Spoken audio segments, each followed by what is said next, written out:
God, he loses his balance right when the shot's going in. He winds up on the Nuggets bench, and they're celebrating and mobbing each other, and Davis is caught up in the middle. Take a listen to this exchange after the game with AD and a reporter trying to figure out and get his take on that final shot. Can you take us through that last play, just what happened and what unfolded? What was, I don't know if you were screened or what happened on that last play. Jamal Murray made a shot. He sure did. What a comeback by the Nuggets, down 20. They come back and get the win. A devastating loss for the Lakers. I wouldn't be surprised if they lose Game 3 by 20 or more going back home. I just don't see how they're going to have much of a bounce back after the way that game went down, Godfather. I'll say this. LeBron James was terrific last night. There were multiple times in the second half where I was screaming. It's been a long time since I've watched an NBA game, and I'm having these audible yells because there's so many big plays that went down, whether it was Murray or the shot by Michael Porter Jr. you mentioned, a number of plays from Jokic. I thought LeBron James did everything he could to get his team over the top. Hit some clutch threes in the game late, had that sweet steal and a jam on the break, which was nice. So I thought he was tremendous. But the Lakers, I thought the key for me was the third quarter. They're in control. Nuggets called timeout. And then about the final 8-9 minutes of the period, they got, once again, like we saw in game one, whether it was fatigue or whatever, they got loose with their ball handling. They took some poor shots. And as a result, it allowed the Nuggets to chip away at the 20-point deficit and get themselves within striking position going into the fourth. And I thought the lackadaisical play from a number of players in the third, in particular Russell and Davis, allowed the Nuggets to get back in. And once they're within striking distance at home, they can get over the hump. And so I'm not surprised they came back. But I thought the third quarter, disappointing for me from the Lakers, who had played so well in the first half. Yeah, the other thing the Lakers did is they quit running that pick and roll with LeBron and Davis. And I don't know, it might have been because Davis said, hey, I'm worn out, going to have to run it with somebody else. So they switched it up quite a bit. It was unstoppable. They were eating him up with that play. There's nothing they could do to stop it. And all of a sudden, that was just shut down, and you didn't see the Lakers run it anymore. It was an interesting play at the end, too, when LeBron missed the three, Chad. A couple things. First of all, Aaron Gordon, I think he just fell down. LeBron probably brushed him a little bit, taking a jab step in toward him. He gave him an MJ clear out there. Yeah, that's what I said. He created room. Yeah. It was a little bit like the Russell like Brian thing Russell, absolutely. Yeah, so anyway, he finds himself wide open, and nobody's even running at him. They're going to give him the shot. So I think the Laker plan was to run the clock down another 5 or 6 seconds. They could have. There was time on the timer to do that, but he was so wide open. It's like, hey, I've been hitting threes. I'm going to shoot this one. And, of course, he missed. And it reminds me so much, Chad. I've always believed those shots are harder when they don't guard you. When they leave you that wide open and you have time to think about it and you're thinking, okay, I got to get my feet set. I got to get good rotation, elbow, all the stuff, instead of just catching and shooting. Shooters with time to think about it don't do as well as just reaction shooting. Yeah, I'm not really sure where I come out on that shot. He shoots the three ball this year at 41%. Yeah. He had been on fire from downtown in the game. Yeah. So I don't necessarily have a problem with the shot. I guess my thought is in that situation, if you're LeBron James, the chances of you getting the benefit of the doubt from the official is incredibly high. And he had been doing a good job of attacking the rim and the Nuggets not really having anyone that could slow him down. Yep. I would have preferred that he go at the basket because my thought was in that moment, he's going to get fouled or score or both. But he probably didn't anticipate a guy falling down, and he was so wide-ass open, but he hesitated for a moment. I agree with you, Chad. It's always bothered me. When it's a tie game, you don't need a three. So why take a shot from 22 feet when you get a layup or a dunk? He can get to the basket on any man alive. There's no problem. If he doesn't get there, there's usually a foul called. He probably, even when he saw Gordon on the ground, put the ball on the floor and drive right by him and see who picks you up. What a game. That was awesome. Great game. If you look at the Lakers' struggles, though, I mean, D'Angelo Russell was dynamite in the first half, 18 points. Yeah. He only had 5 in the second half, and it really was non-existent. And the same thing with Davis. Dominant first half, not really a factor in the second half. And when those two guys, Russell and Davis, are not as productive, you can see how shaky things get for the Lakers because LeBron needs those guys to step up. I mean, he did everything he could, but he needs those guys' help. Altitude was a problem for him again, I think. Yeah. But it's not like they haven't played at altitude before. Yeah, but it's new every time you go because of the oxygen debt. I know, but they've been there for a few days. They've done it before. They've been in town for a few days. I just don't want to give that to them as an excuse. I mean, poor execution in that third quarter. Was the altitude responsible for that? Yeah, well, you get tired, you don't execute as well, but you're probably right. Yeah. I just don't like to give LeBron excuses for why they went down. Now, the officiating was bad in that game and the Knicks game we'll get to next. I just don't like the idea that he walked into the podium after missing a three that would have probably won the game and starts griping about a review in the third quarter. Come on. Well, he did get whacked in the face. I know, but it had nothing to do with them blowing that lead. It didn't really have anything to do with that. They could have won the game in the last 2 minutes. They could have. Yeah, and he could have just walked up and said, I'll make that shot 9 times out of 10. I don't have a problem with him complaining about the officiating because it was atrocious. If a guy gets whacked in the face and then they go back and reverse the call, that's absurd. That's all these guys do is whine. They need to whine. All these teams. That's all the officials do. It doesn't do any good. Well, and it clearly probably not. sets them against you. All right, we'll come back. But the officials need to know they suck. Plus, the Lakers get the calls way more than they get screwed. I agree with that, too. But the officials sucked last night. Ask the Sixers. They suck, and they need to be told about it. Somehow these guys are free and clear. They suck at their job, and no one can criticize them. Impossible job. You can't find better guys to do a better job than those buffoons? What about the Major League umpires? You can't find guys to call balls and strikes better than these idiots? You think they're not looking for the best guys Clearly they can not. find? They're not doing a good enough job. Yeah, but it's hard, Chad. I know it's hard, but you don't tell me that you can't do a better job or find better people. I refuse to believe that. Really? Yeah. So why don't they hire better people? Angel Hernandez sucks. You can find a better buffoon than that guy. Can you not? Yeah. Then why is he in there? Because he's suing the league, and if they try to let him go now, they're getting in trouble for reprisal. All right. When we come back, we'll get to the Knicks and the Sixers. Don't criticize officials. Heaven forbid that.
All right, if you're on hold, stay there. We'll get to your phone calls in a moment.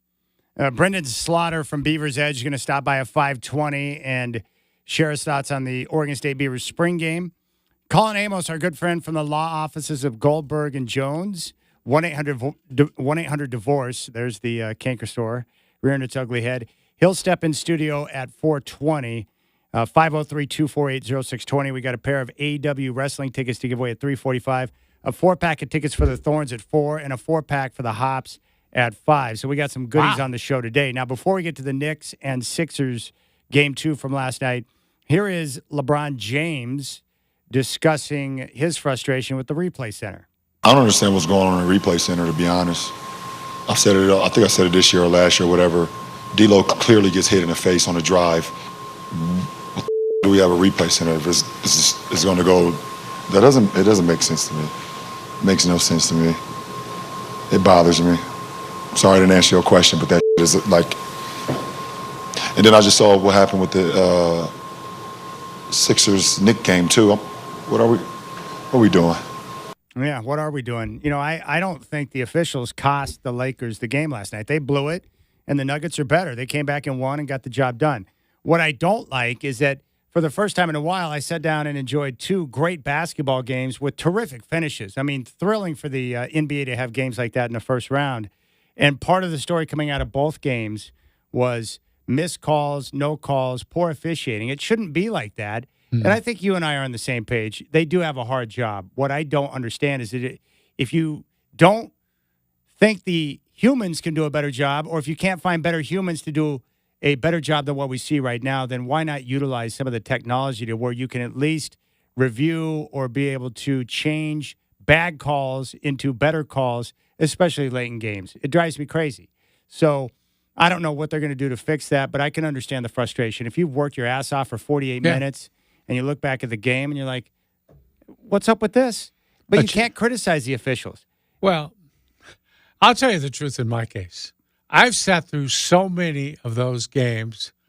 Not only were they poorly officiated, Chad, there's a few, more than a handful, that I thought were fixed.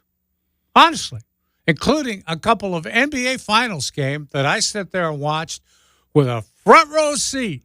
And I saw things that I said, geez, I thought wrestling was fixed. This is amazing. He didn't even touch him. And they tag him with a foul. And it sparks a 14-0 comeback by the team that was trailing. Yes. Now, take a listen to, here's Darvin Ham after the game. Let's take a listen to what he had to say. Some tough calls, some tough non-calls. But, you can't use any of that as an excuse. You got to go out there and be ready to make plays, whether the whistle gets blown or not. It's getting real tricky. Go through the season games being officiated one way, and then you get in the playoffs, and then it's like, I guess it's left to the interpretation of the 3 individual guys that's doing the job out there. But all that said, you just have to know that, it stings. Remember this feeling as we take it back home to L.A., and we got to give them that same feeling in Game 3. All right, he just summed up my biggest frustration with NBA officiating. It's different night to night, game to game, no matter what crew is calling the game. And regular season to playoffs is different. If you want to fix the officiating issue or at least make it a lot better, call every game the same. So that way players know what to expect. It's no different than a strike zone. Yeah. Be consistent so the hitter knows what to expect. Same thing with the NBA officiating. If the players know it's going to be called the same every game, then at least they can anticipate and expect that. So you're not shocked from game to game on like, that wasn't a foul in game 1. Why is that a foul right now? Yeah, I totally agree with that, Chad. I remember when I first started covering the NBA, and people would tell me, oh, it's different in the playoffs, Finally, I got to cover a playoff series, and I thought, why is it different in the playoffs? Yeah. Why are the rules different? How come you could just goon people up in the playoffs? You can grab them, hold them, bump them, elbow them. You can do all this stuff. Oh, just let it go. Why? The rules of basketball don't change. They're the same rules we play in the regular season. I don't understand that. And I always believed it gives teams not as skilled at basketball, not as good a team, not as talented. It gives them a chance to win a game. And I go back to those Knicks teams that Riley had. Yeah. They just beat the daylights out of you. They just ran right over you. They'd low bridge you. They'd take cheap shots, all that. Detroit, same way. Pistons, the same way. They won championships just by being basically dirty.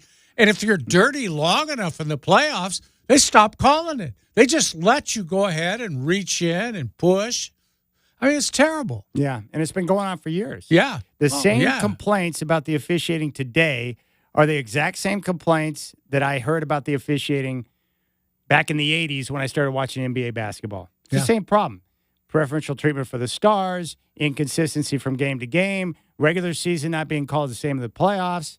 It's been the same as long as I've been watching basketball. All right, we'll get back to the officiating on what can be done to solve the issue coming up at 3:45. But let's take a listen to this classic here. Mike Breen on the final minute of action from Madison Square Garden last night with the Knicks and the Sixers. To Hart, back to Brunson. Brunson double team, splits the defense. Lowry takes it away, picked up by DiVincenzo. 8 on the 24, DiVincenzo, corner to Brunson. Sidestep, three-pointer, shot, it's good! Took the bounce and went in. 2-point game. Ball knocked loose, and Maxey gets knocked down. Hart takes it away. Out top to DiVincenzo, his shot won't go. Hartenstein the rebound. Hartenstein gets it out to Anunoby. DiVincenzo a three. Bang! Bang! Knicks take a 1-point lead with 13 seconds remaining. All right, there's Mike Breen. Here is the New York Knicks radio network on the final call. They need a three to tie. Maxey into the front court. 3 seconds to go. Maxey, step back, right side. Embiid fires the three. No good!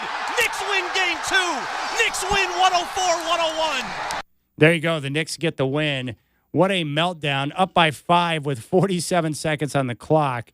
And the Sixers put on their dumb cap and made some critical errors along with officiating gaffes to allow the Knicks to get the win. That was a wild, wild finish. And Madison Square Garden was off the chain. They were going crazy.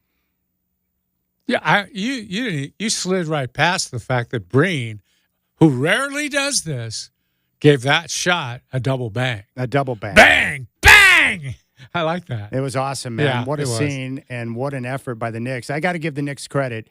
They don't have as much talent as the Sixers, but as a team, they're better, and they just play really hard. Their effort on the glass, their tenacious effort on defense, and the way that Thibodeau coaches them, they're just working their tail off. And when you work hard and you're willing to have all 5 guys sliding around for loose balls, you can create some magic, and good things will happen. So credit to the Knicks and Coach Thibodeau, because that team is energized right now.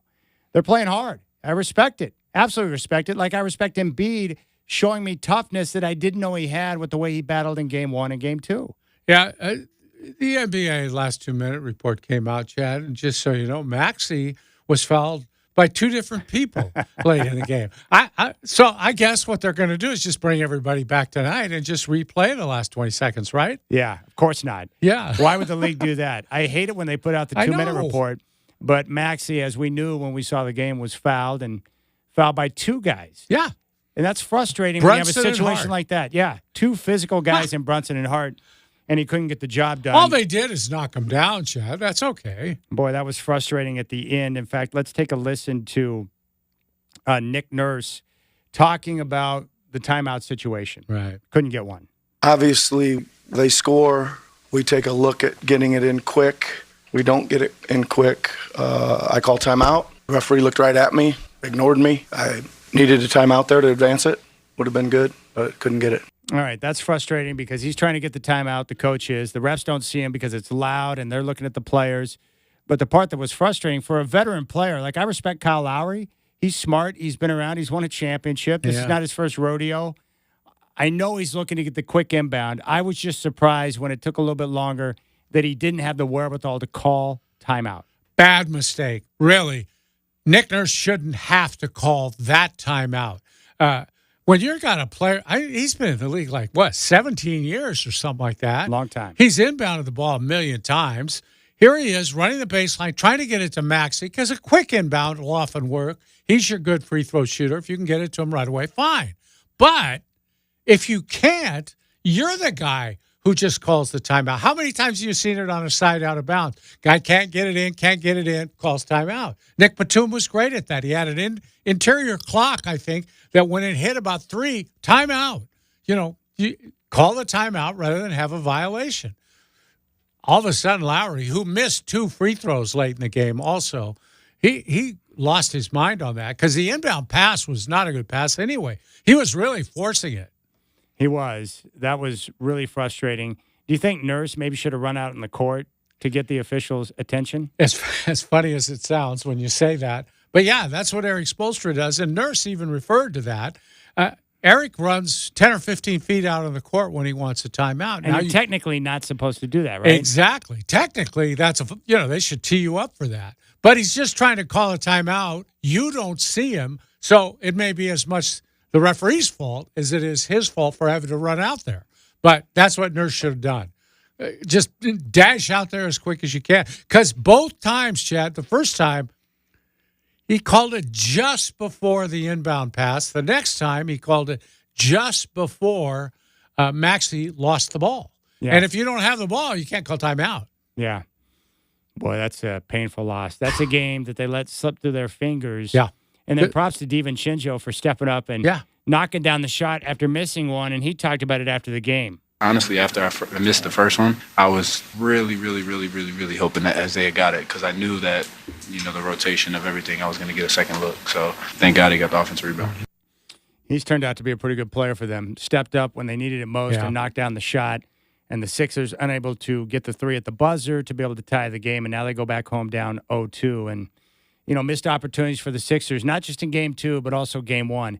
They were right there in Game 1, right there in Game 2, in a position to win the game, and they blow it. Brutal. It should be at least 1-1, and really the Sixers could have been up 2-0. Let's go out to the phones, 503-248-0620, Rip City Drive with Dwight and Chad. Let's go out to Raider Mike down in Vegas. Raider Mike, what's up, my man? Fire away. I'm going to get this off my chest first. Your boy left me on hold for an hour and didn't put me through. And it wasn't Shaq. It was the other dude yesterday. Oh, anyway, Burkhart. Yeah, Burkhart. Yeah. He's going to have to buy me a beer or whatever. Doesn't matter. No, I was at the pulse of all this, Chad, last night at the Palms. I mean, you had the Crown Royal crew there. Oh, the fake Laker fans? No, they're real. They were real, bro. And I'm just talking them down the whole game.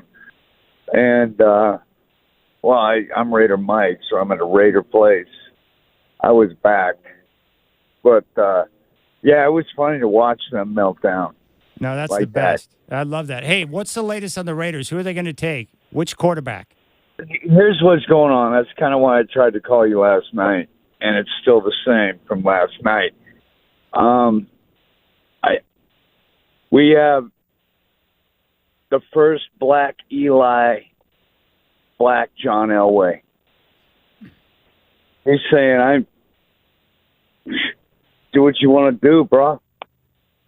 You want to start a new organization after the disaster of the last quarter century of Daniel Snyder and draft a quarterback who doesn't want to be there.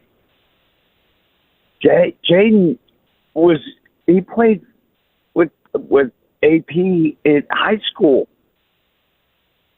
then to the college. The dude was in our room when we lit the cigars. He was there when we beat up the Chargers by 70 points or whatever it was. I mean, that's what's going down. That's what we're hearing. Jaden Daniels. What do you think about that, Godfather? So just because he played for him in college and high school, he should get to go to play for him again in the pros? Well, what do you think about drafting a quarterback that has a preference of playing elsewhere? Well, he said, I saw that interview where he talked about it, and he also said, hey, I got to go where they draft me. And that's what he'll do, just like all the other people have. Yeah, he's no different than any other quarterback. My guess would be every quarterback that's taken has a preference Yeah. for where they would like to end up, right? Mm-hmm. Jaden Daniels would like to be in Las Vegas with the Raiders because he's got connections to Pierce. And I would bet Caleb would probably rather be with the Rams. Yeah, If you gave him his choice, right? there's no question. Do you think Drake May really wants to go to New England with a team that's barren and a new head coach? Nobody wants to go there right now. No, and it freezing booty. Nobody wants to go to the Giants right now either, but maybe somebody has to. Yeah, it's going to be fascinating to watch with the Raiders. They're not going to get Jaden Daniels. I think he's going to go number 2 to Washington. But will they be tempted to take a bigger arm quarterback like Michael Penix? If Al Davis were still around, I could guarantee you they would draft Michael Penix. Yeah. Deep ball. So we'll see how things shake out. Our draft coverage on Thursday will start at 5 o'clock here on 620 Rip City Radio. When we come back, we'll ask the Godfather what they can do, some things they can do to improve the officiating. Is that possible? And we got a pair of tickets for AEW Wrestling we'll give away next. You got the Rip City Drive with Dwight and Chad.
All right, AEW Wrestling is coming to Moda Center on May 16th, AEW Collision Thursday night.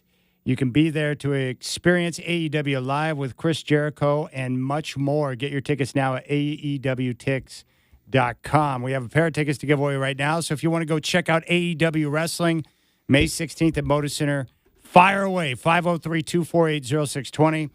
First caller through, 503-248-0620. We'll get a pair of tickets to see AEW Wrestling May 16th at Moda Center.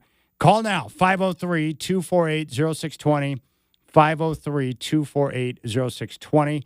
Colin Amos from Goldberg Jones going to be in studio at 4:20, and then we'll talk Oregon State spring game with Brendan Slaughter from Beaver's Edge coming up at 5:20. All right, we've talked about the officiating, which was awful last night in two games that were phenomenal games. So, in your mind, Godfather, you've covered this league for a long time. You've talked to a lot of officials. You've written about this. You know as much about it as anyone. What are some steps the league can take to be able to improve the officiating to where it's not so hideous night to night on a big stage, the NBA playoffs? Yeah, Chad, they do try. I mean, I've seen the evidence of it.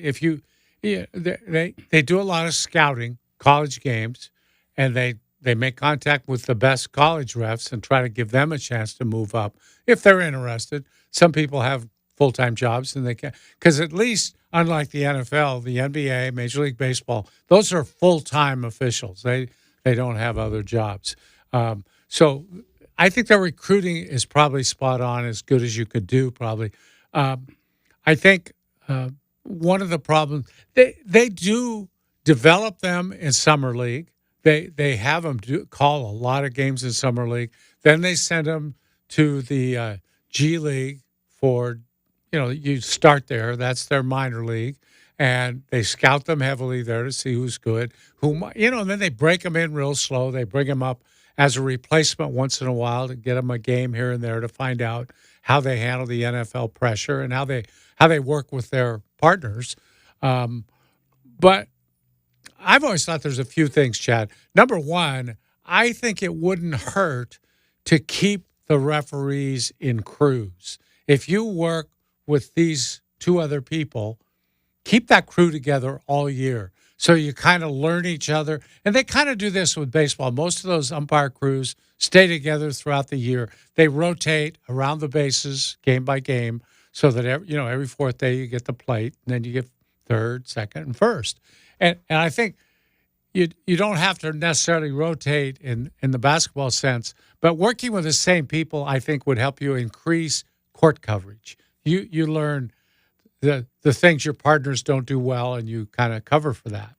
The other thing that they've never done in the NBA, I believe in this wholeheartedly in football, you got to have, call it the voice of God or whatever you want to call it. You've got to have somebody in the crew chief's ear to say, wait a minute.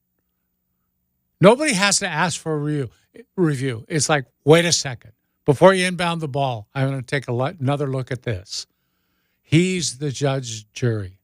And he says, guys, you missed one. Here it is. Get the ball in play. It only stops the game for 20 seconds probably, just to get another quick look. Somebody else to look at these things without having to waste. See, these guys, they get one replay review. If it's right, then they throw another one your way. It's not enough for the avalanche of missed calls. And you can miss all the calls you want in the first half because any smart coach is going to save his replay review for end of the game. Exactly. When you really need it, So that's unfortunate. It would help erase a lot of the mistakes throughout the game, I would think. Now, obviously, video isn't foolproof, and sometimes you even see things on video that you can't tell. And you're going to have to learn to just live with that. And I don't know how it happens. They could put more cameras there, not TV, not for television, just for the referees. Get a few more views. I've always thought there should be one down the baseline. There should be one down the sidelines, on each sideline, so that whenever somebody steps on a line, it's like tennis.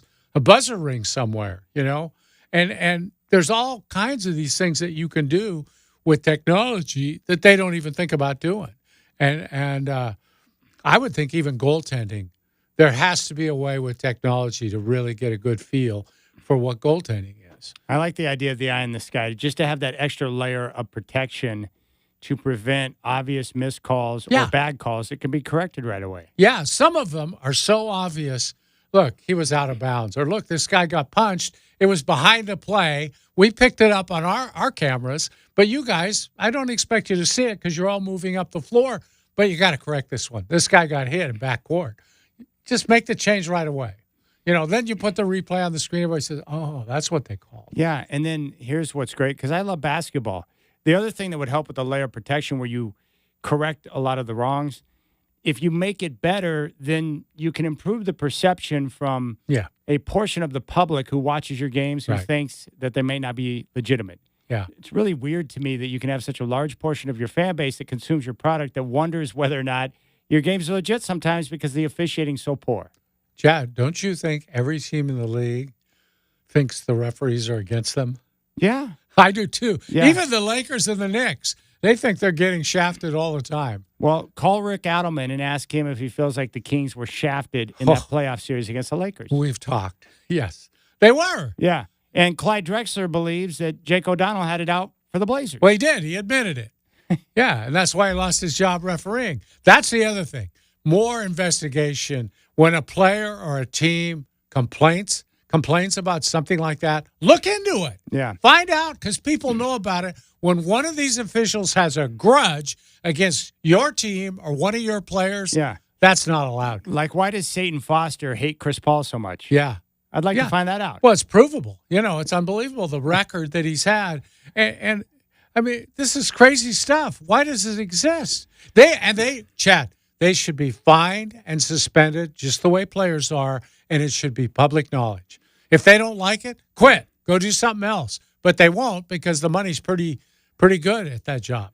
All right, we'll come back. We have a 4-pack of tickets for the Thorns, and then we'll talk about Michael Penix Jr., a letter he put out for everyone to see, and we'll discuss that. Colin Amos is going to be in studio at 4:20. You got the Rip City Drive with Dwight and Chad.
All right, what's going on, my friends? We'll start with the NBA playoffs. Denver down 20. They come back in the second half to defeat the Lakers 101-99, take a 2-0 series lead. Jamal Murray, a jumper over Anthony Davis at the buzzer for the win. After the game, Anthony Davis was asked about the last play. Can you take us through that last play, just what happened and what unfolded? What was, I don't know if you were screened or what happened on that last play. Jamal Murray made a shot. Thanks for your time, AD. In New York, the Knicks were down 5 with 47 seconds to play, and the Sixers melted down, and they lose 104-101. New York up 2-0. Tripleheader tonight, 4:30 TNT, Suns at Timberwolves game 2. Phoenix looking to even up that series. Minnesota favored by 3.5. And at 5:30 on NBA TV, the Pacers at the Bucks game 2.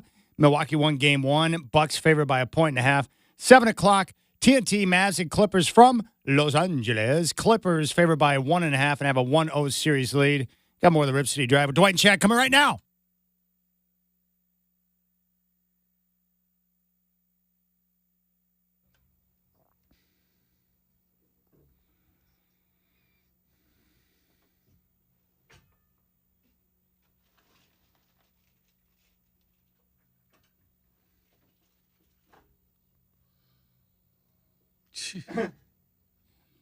Yeah, I'm grabbing some lip balm, Godfather. Some of the Burt's Bees, I'm having issues with that canker sore, and I don't have any of the, I like that stuff that deadens it, but I don't have any right now. But I'm putting on some lip balm to help me from my lisp. It's causing issues with my speech, and I already don't sound good as it is, so I need as much help as possible. So I'm just going to doctor up my lips here. We got Colin Amos coming in studio at 4:20 to answer your questions. We love Colin, and he'll be in here in about 20 minutes. And then at 5:20, we're going to talk about the Oregon State spring game with Brendan Slaughter from Beaver's Edge. Now, right now, telephone number 503-248-0620. We have a 4-pack of tickets for the Portland Thorns to give away. So you can go out to Providence Park and enjoy yourself and your family. A 4-pack of tickets. You can't beat that. Coming up against Washington, the Spirit, May 4th, Providence Park. So if you'd like to go, the phone number is 503-248-0620. 503-248-0620. We will take caller 6 right now. Fire away. It is your show. Take it over. 503-248-0620. Caller 6 gets a 4-pack of tickets for the Thorns out at Providence Park. I haven't been out at Providence Park in a while. It's nice out there. They did a good job on the redesign and everything. Yeah. They certainly changed the look of the place, didn't they? It's very nice. I like it a lot. I like it a lot. 503-248-0620 is your telephone number. 503-248-0620. All right. I want to read this to you, Godfather, because I would like your reaction on it. But Michael Penix put out a letter to everybody. And I think, and we could debate this, I think he may have been targeting potentially fans, definitely owners, general managers, coaches who are out there, because with Michael Penix, you know the discussion. We all love him.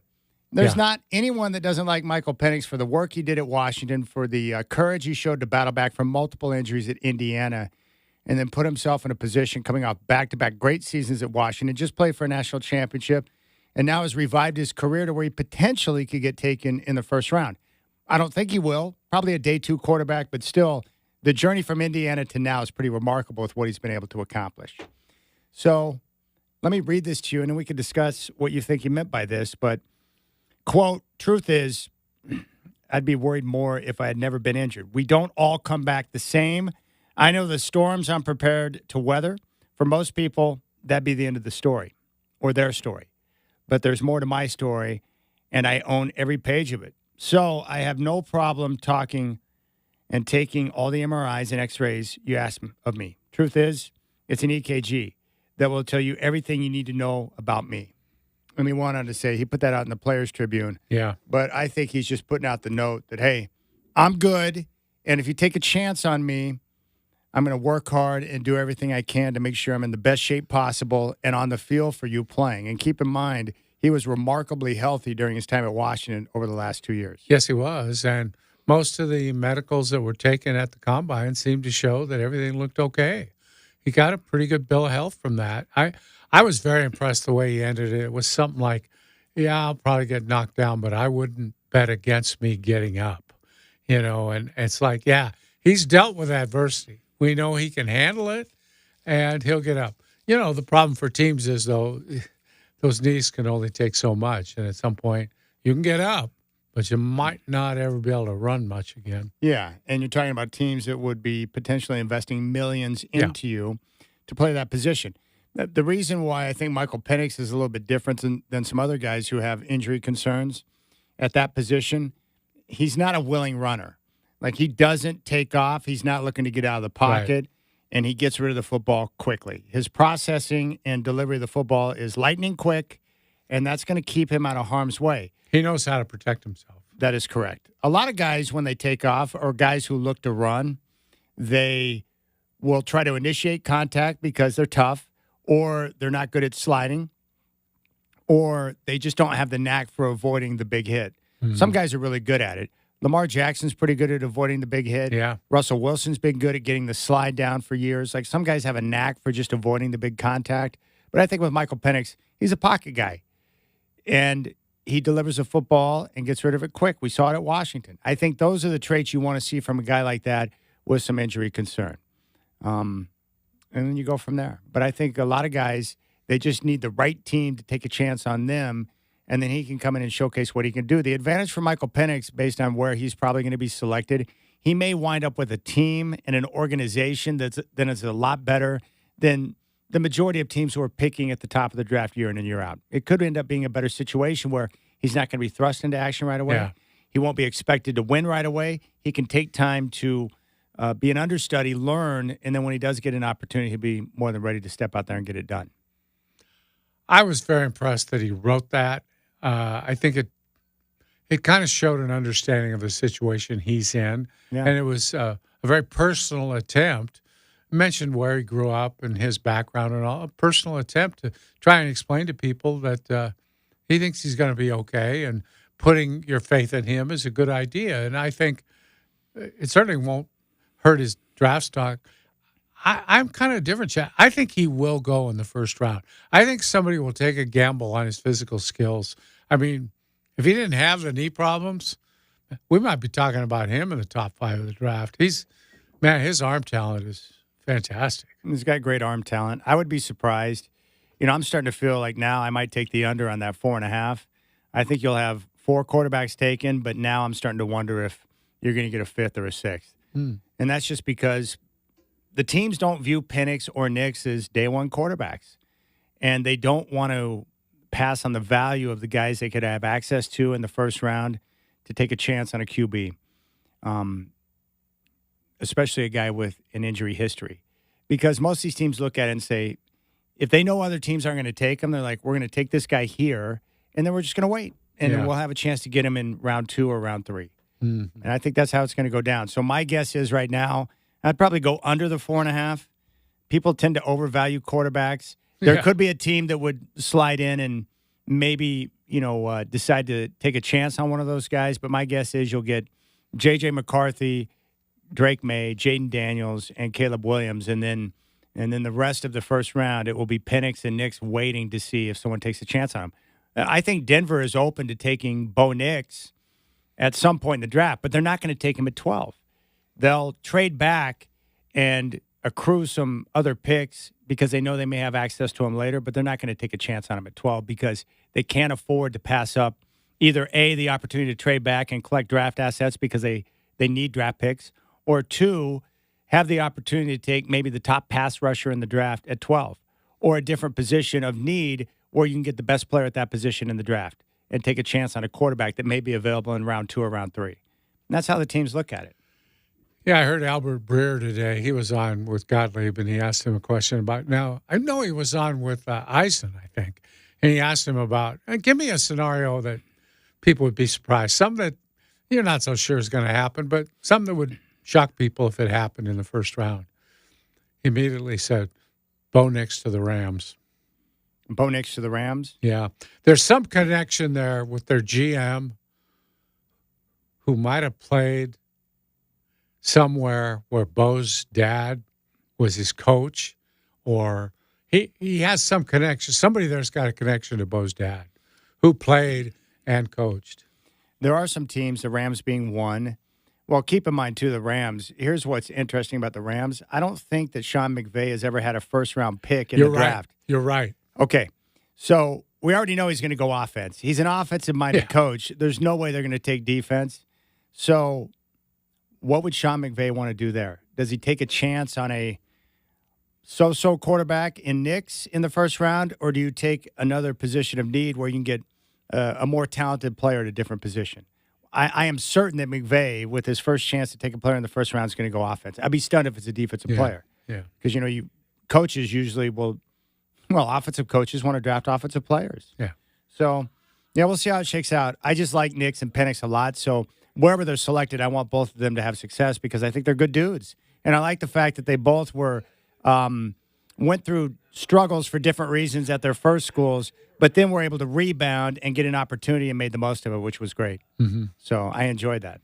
Yeah, both really good people. You hit the nail on the head, both of them. I think we'll root for both. And I tell you, if you're a Duck fan, don't hate Penix. Don't. He's a good guy. He played great. He beat your team. He earned it. I don't think Duck fans hate Penix. Oh, okay. I think Duck fans hate the Huskies in general and their fans, but I think they respect Penix. Okay. Why, do you believe different? Yeah, I've heard some hatred toward him. Yeah, from Duck fans. Like what? What would you say about Penix? Penix? They hate all the Huskies. I know, but what specifically did they say to express their hatred for Penix? They think he's overrated. They think he can't move. They think he's going to be a problem, that his knees are going to break down, that he's not going to be a pro quarterback. Well, if he ends up getting drafted in the second or third round where people have him projected, he wouldn't be being overrated. He'd just be taken where he was projected to go. Well, we'll see if he's not taken in the first round. Yeah. I mean, I think Nix and Penix are both the same type of quarterback in the draft, meaning they're not first-round quarterbacks, although they could be selected in the first round, and they have question marks on whether or not they can be elite-level franchise-type quarterbacks. I don't think anyone believes that they can be that guy, but they've got a chance to go in there and prove that. They're really – and I think it varies team to team, but they're in that same group. All it takes is one. Yeah, but it varies team to team. Like some guys have Nix. Some teams have Nix ahead of Penix as like the fifth quarterback. Some teams have, Penix as the fifth quarterback. Some teams may have Penix a little bit higher. It just varies. But most of what I've heard and from what I'm hearing is that neither Penix or Nix are considered strong day one quarterbacks. Yeah. Well, I hope not too many teams think they're drafting Patrick Mahomes when they take one of those first four guys, because they're not. Well, there's never going to be another Patrick Mahomes draft. Exactly. But to hear him talk sometimes, it's like, that's what we're looking for. Of course you are. Everybody's looking for that. I think Caleb Williams is that guy. I think Caleb Williams is that type of player, yes. I think Caleb Williams is a star. So if you get him, he's a franchise player, and it's just a matter of time until he takes off. He'll immediately go into that group with Herbert and all the other great quarterbacks in the NFL. That's how much I believe in Caleb. I think he's a can't-miss prospect. Can't miss. He will succeed, just like the rest of the greats. He'll become a great. I believe that about Caleb Williams. Everyone else, I'm like, I don't know. Yeah. I mean, what about you? Do you think Caleb is can't miss? Well, he's as close to can't miss as there is in the draft. He's the best guy in the draft, in my opinion. Yeah, so he would be, obviously, your best option at quarterback. Yeah, he's the number one guy. He's 1-1. There's no question about that. All right, when we come back, Colin Amos will join us in the studio. We'll talk Beavers with Brendan Slaughter from Beavers Edge at 520. You got the Rip City Drive.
All right, what a pleasure to have our main man from Goldberg Jones, 1-800-DIVORCE, back in studio, Colin Amos. What's up, brother?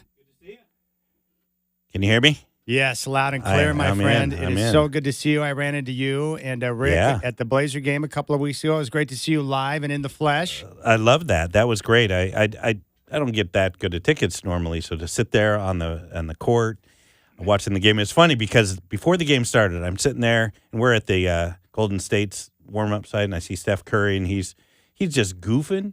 He's just throwing up stuff. He wasn't serious. And then I see, Blazers, there's a couple taking it seriously. Then I see a rookie come out for Golden State really working it up, and I'm thinking, I don't think Golden State's taking this seriously, and I think the Blazers are. So I immediately went on my little app and put some money on the Blazers, of course, and came out smelling like a rose. That's right. That was a good game. Yeah, they were up big in the fourth quarter until Golden State made their comeback. Yeah. But it's pretty cool to see Steph Curry in person. It is. He's a great guy. Before the game, he was talking with people, signing stuff, joking around, heading the ball, just messing around and having a good time. And it's good, after you've been in the league for so long to actually still really enjoy the process and the game, because it's got to be a grind. I can't even imagine what those guys go through. Yeah, I think for me, after being down in San Francisco and covering him, a lot of fans hate him because he wins all the time and very successful. But I have never come across a more humble global superstar like him. Exactly. He really is a good dude. Yeah, and it was evident off camera with people, crowds, people coming up to him, joking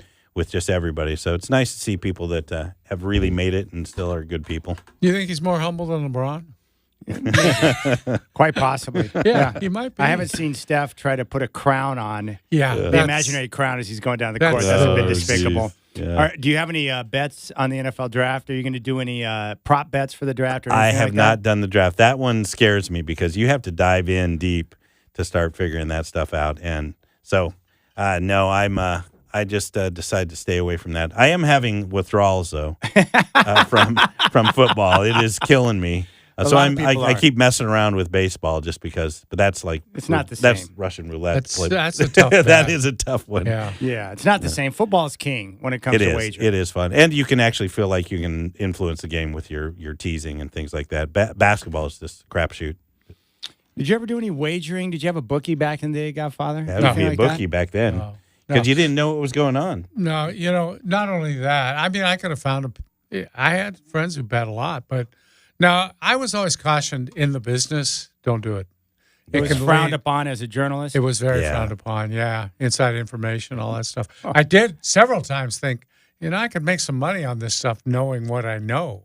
Because I didn't even think about that. If you're having a conversation with coaches or Yeah. Stuff that's told in confidence. Oh, you happen to be in an elevator at 2:30 in the morning and see a couple players coming in. Didn't quite look like they might be ready to play the next day. You know? Run down, call your bookie immediately. Yeah, hey, that could happen. Yeah. Need to put some money on the Nets tonight, my friend. Can I get some good action on that? That makes a lot of sense. All right, that's how the bookies used to make it, right? People in that elevator, they'd have their field guys out there figuring that stuff out, and then they'd get that information. That's the insider information. Now, that's why betting is, for the regular person, much more fair because all that information is perfect. Things come out. It's right there on the market. The market reacts to it, and you can get the right lines. So at least you have a shot versus the insider information. Now, for the guys that you know, do most people use the online or do they have a guy that they place their bets through? Most people are online because it's just easier. Everything's online. And then it's the question, do you go offshore or not? How accessible are, because still states put regulations on colleges and things like that. So you have to deal with it. So there's all sorts of workarounds, but most people are online these days, I'm pretty sure. Yeah, and it's easy. You can use it from your phone or whatever. But even when you went to Vegas to do it, if you want to place a bet in Vegas, you have to go to the casino. It's the whole thing, and you have to use their app, and then you have to go to a different casino. So it's still a mess, even when you're in Vegas to go. So it's easier just sitting by the pool and popping in your bets online. Yeah, and they've got places to do that. Now, what is the name of that spot with the big outside pool and the sports book? Circa? Yeah. Oh. Yeah. I know a lot of guys that have been there and said, hey, you got to go check it out. It's a stadium. It's a stadium with just pools upon pools and betting and the screen. It's like the old outdoor drive-in movie theater. Yeah. It's like an adult playground out there. Oh, yeah. Have you been there? I have been there, but I haven't spent the day getting sloshed watching a game. So, that's my dream. That's a box to check. All right.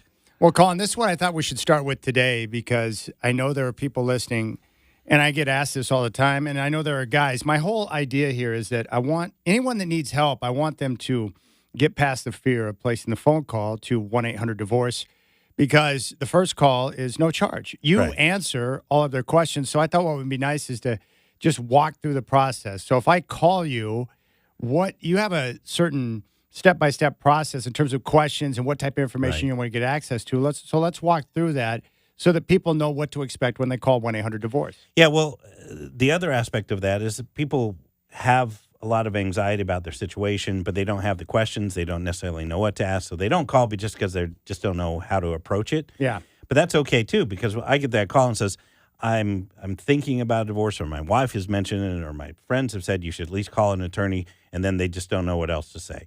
So with that, the things that I check, I have a checklist of information because to get them where they need to go, I can just hit a few points. And, the first thing is, how long have you been married if they're married? Do you have kids? How old are the kids? Do you both work? Because that leads into, custody and visitation. Who's been more the stay-at-home parent? Do they both work? Do you work from home? Income information, because we're going to be talking about child support issues. We'll be talking about spousal support potentially if that exposure. And these are things they don't know when they're asking me. But by these questions, how much do you make? What's your job situation? What's both parties' job situations? How involved are you with the kids? What are the asset and debt aspects? I mean, do you have a house? Do you have a 401k? Do you have credit card debt? Do you have a business? Do you have all of these things that people may or may not have? So understanding that. Then I can say, okay, let me give you an overview. And I break pretty much every case down into 4 categories, which is your parenting plan, which is custody and visitation of your kids, child support, which is a calculation, but it depends on the inputs to determine the number, property and debt division, and then if people have exposure for spousal support or alimony. And that's kind of the big 4 that everybody's going to deal with in a divorce. Not all are going to deal with those things, but that's how I kind of bring them into the conversation, is asking about these details, and then they can be better prepared. I love that. So you take all the information that you just mentioned, and then you break up their case into 4 categories, if there are 4 categories. And then from there, you're able to give your opinion, your advice on what direction they should take. Yeah. And they go through, when I go through it, they come in all scattered. You can imagine you're a mess when you're thinking about things. You don't know who has to move out, who's going to stay, what are we going to do with the house? Do we have to sell it? Do I refinance it in today's market? Am I going to pay spousal support? Am I not going to pay spousal support? What about spousal support, and how does that affect child support? All of these things they create a lot of anxiety. So when I march them through these categories, I could just see a lot of the stress leaving their body just because they feel like, okay, now I know I can get through this. And I always say that, once you walk through all these 4 categories, like eating an elephant one bite at a time, eventually, there it's gone and you can get through it. So that's definitely a divorce, is eating an elephant one bite at a time. How does spousal support work if both husband and wife are both working full time? Yeah, and that's a lot of misconception. Hey, she has a job. I go, yes, but does her job pay her $180,000? No, but she has a job. Yeah, she makes $30,000. So the 2 biggest elements of spousal support are length of marriage, which is critical. If you've only been married a short period of time, you shouldn't be paying much in the way of spousal support, and disparity of your income. All jobs are not created equal. So if somebody's making $150,000, somebody's making $40,000, you've been married for 10 years. Well, there's a $90,000. $110,000. Yeah. My math, I can only divide by 2. So $110,000 disparity, that's going to lead to exposure for spousal support. So then we start talking about the other factors of health and age and educational background, employability, work history. And then there are different types, transitional, compensatory, and maintenance, which all sound overwhelming. But I can tell you, when I break it out and I say, let's take the things that don't apply to you and then talk about what does, then it helps people better understand. Do you find that once you break that down and you start to show them the path, do they start to understand or at least feel a little less anxiety after they make the phone call and you drop some information on them? Especially men, because men think they're going to lose everything and they're never going to see their kids and they're going to pay all this money and they'll not be able to live. And quite frankly, as an attorney, I can meet that expectation, but I can generally exceed that. So it's going to be better. You're going to actually be able to survive this process. The court's not trying to, have you spend so much money you can't live and you can't see your kids. So it's proportionally fair. And I can tell you, most people that I consult with at the end of the consultation, they're like, okay, I get it. And I'm going to be able to survive and get through this and have a relationship with my kids. Yes, it'll be some tight financially, just depending on their obligations, but they realize that I can make it through. And that's important. Some people walk out saying, I'm losing everything. But, it just depends on your perspective. All right. 1-800-DIVORCE. And like you said, like Colin mentioned, if you're thinking about a divorce, maybe your wife's mentioned something about a divorce, call 1-800-DIVORCE. And then Colin will get the information and break it up into those categories and then be able to help you start to see the pathway moving forward. Dwight, you got some questions for him? We do have some questions, Colin, All right. you may know. Colin, I'm considering getting a divorce. What things should I be considering or organizing before moving forward? Yeah, I mean, similar to the conversation we were just having, have a good understanding of the financials, incomes, both parties, history of income. So if your spouse isn't working or hasn't worked, well, when they did work, what were they able to make? So maybe tax documents would help? Tax documents, if you tell me, in a consultation especially, if you tell me what you make, I believe you because you want to tell me the truth. But getting that financial information for a divorce, certainly, because once a divorce is started, you're going to have all this financial discovery, which is all your financials, tax documents, deeds, incomes, checking accounts, savings accounts, retirement accounts, all that's going to have to be produced. But having that understanding is important, the income understanding, the history of involvement with the children, so that, again, when I sit down, we can go through those things or when you're going to approach it.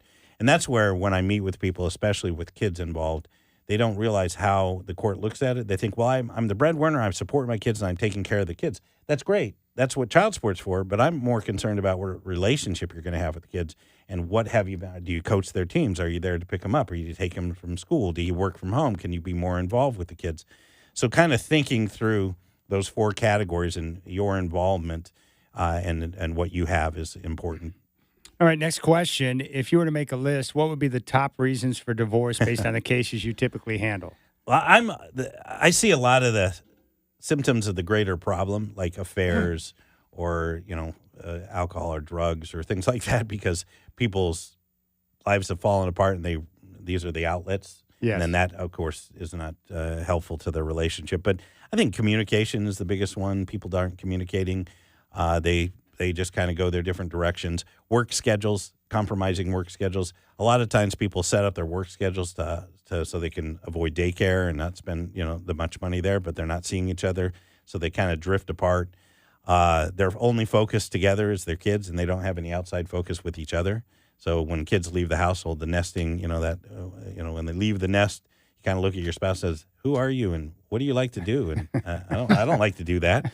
And so making sure that there's that connection, those are the things that, on a marriage counselor side of things, throughout the marriage, don't forget to connect with your spouse. But the communication, distractions, social media, lack of time together, work, all of these things lead to affairs, emotional affairs, just drifting apart. I just don't have anything in common. So that social media is a big one. You gotta keep connecting with your spouse if you want to avoid divorce.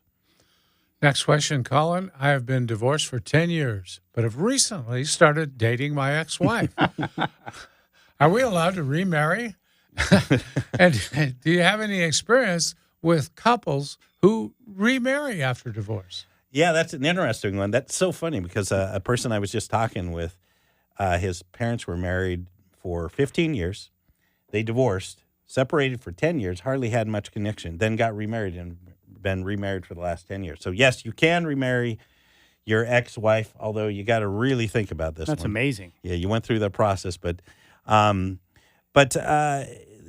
sometimes if you marry your ex-wife too soon and then later get a divorce, they just look at it as one lump sum length of time as opposed to this break. Ooh. A lot of times people think, okay, I got divorced from her. Now I'm going to marry her again or him, and we start over. So I've only been married this time for 4 years. So my spouse support, right? No. They'll probably look back at the length of the overall relationship. Now, if you were divorced for 10 years and had no connection, we can still look at separate property or maybe not the same kind of obligations. But yes, you can absolutely remarry your ex.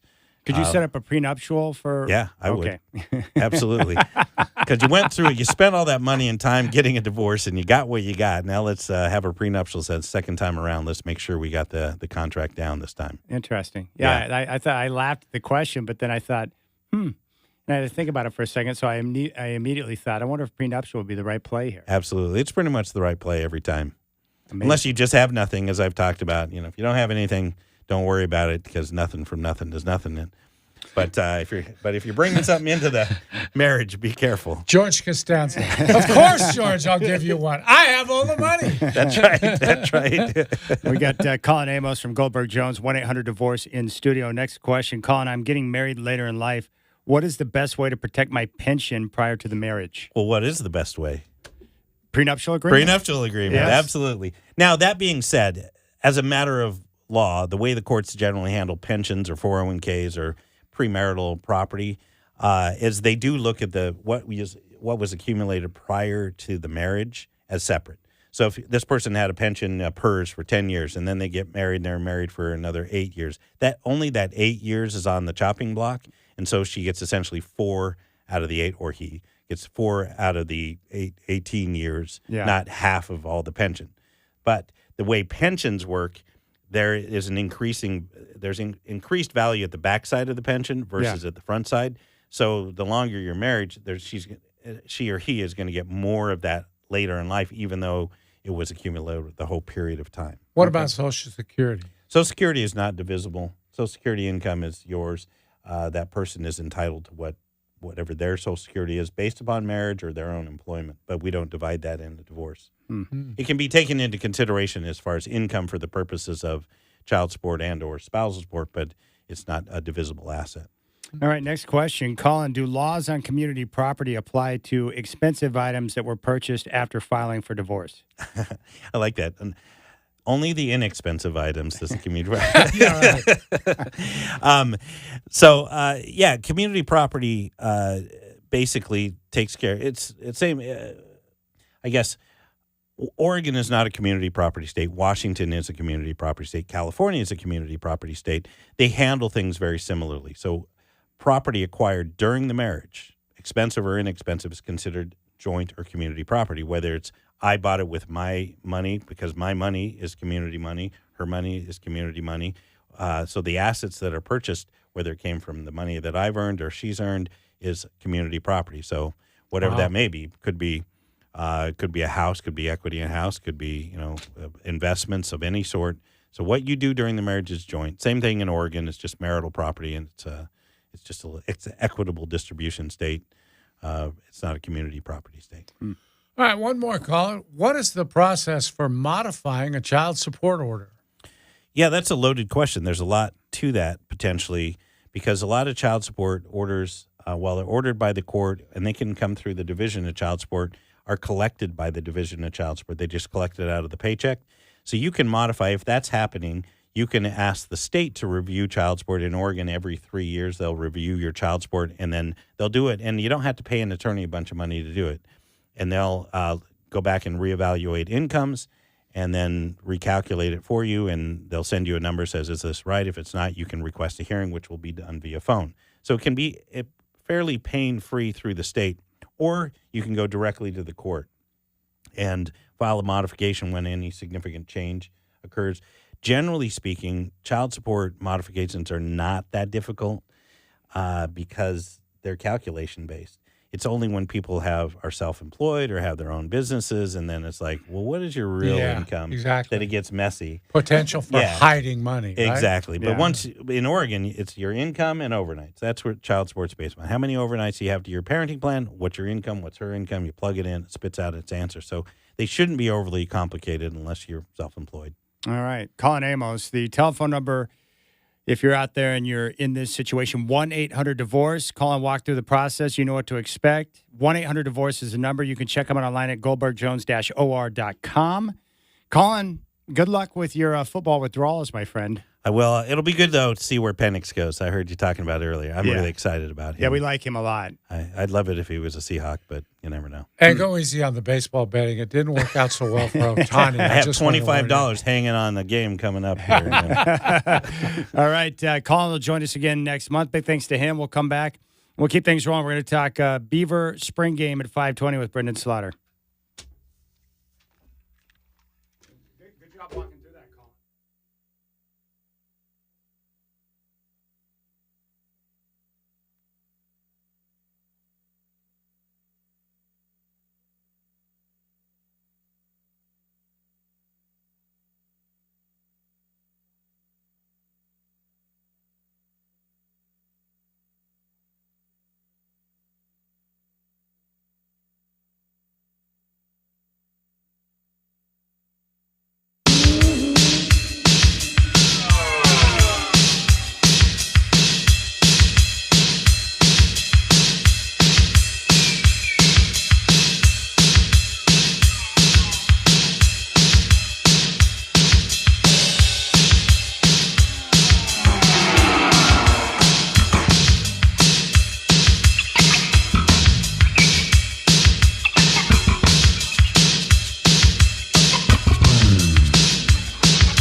Well, we got to give props to our big-time listener, Daniel, who's now down in North Phoenix. He came through on a 24-pack delivery of Diet Coke once again. Daniel, you are the man.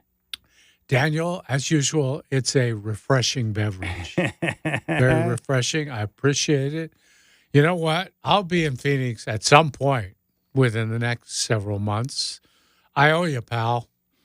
Lunch is on me. Nice work, Big D. Nice work keeping the Godfather happy. Yeah, we're going to head over to Barrio Queen. I'll take him over there for a little Mexican food. Yeah, you've told me about Barrio Queen. Ooh, delicious? Man, the best. Do you like it better than Chelsea's? Well, just different, Chelsea's Kitchen's a different story, different menu and wonderful place to go. If he'd rather go there, I'll take him there. And then Nancy's got oral surgery, so you're going to be able to get her some ringside tomorrow night before it goes down. Yeah, she made a point of saying, we have a gift certificate there. Let's use it so I can have steak because for about 2 months after Thursday, I won't be able to eat steak. She's having an implant put in, and she had one before. It was tough to eat anything like steak for quite a long time. I have not had an implant. They told me what the cost of an implant was, and then I was like, well, what's the cost to just pull that tooth out in the back? They're like, oh, $36. I'm like, yeah, let's just go with that plan.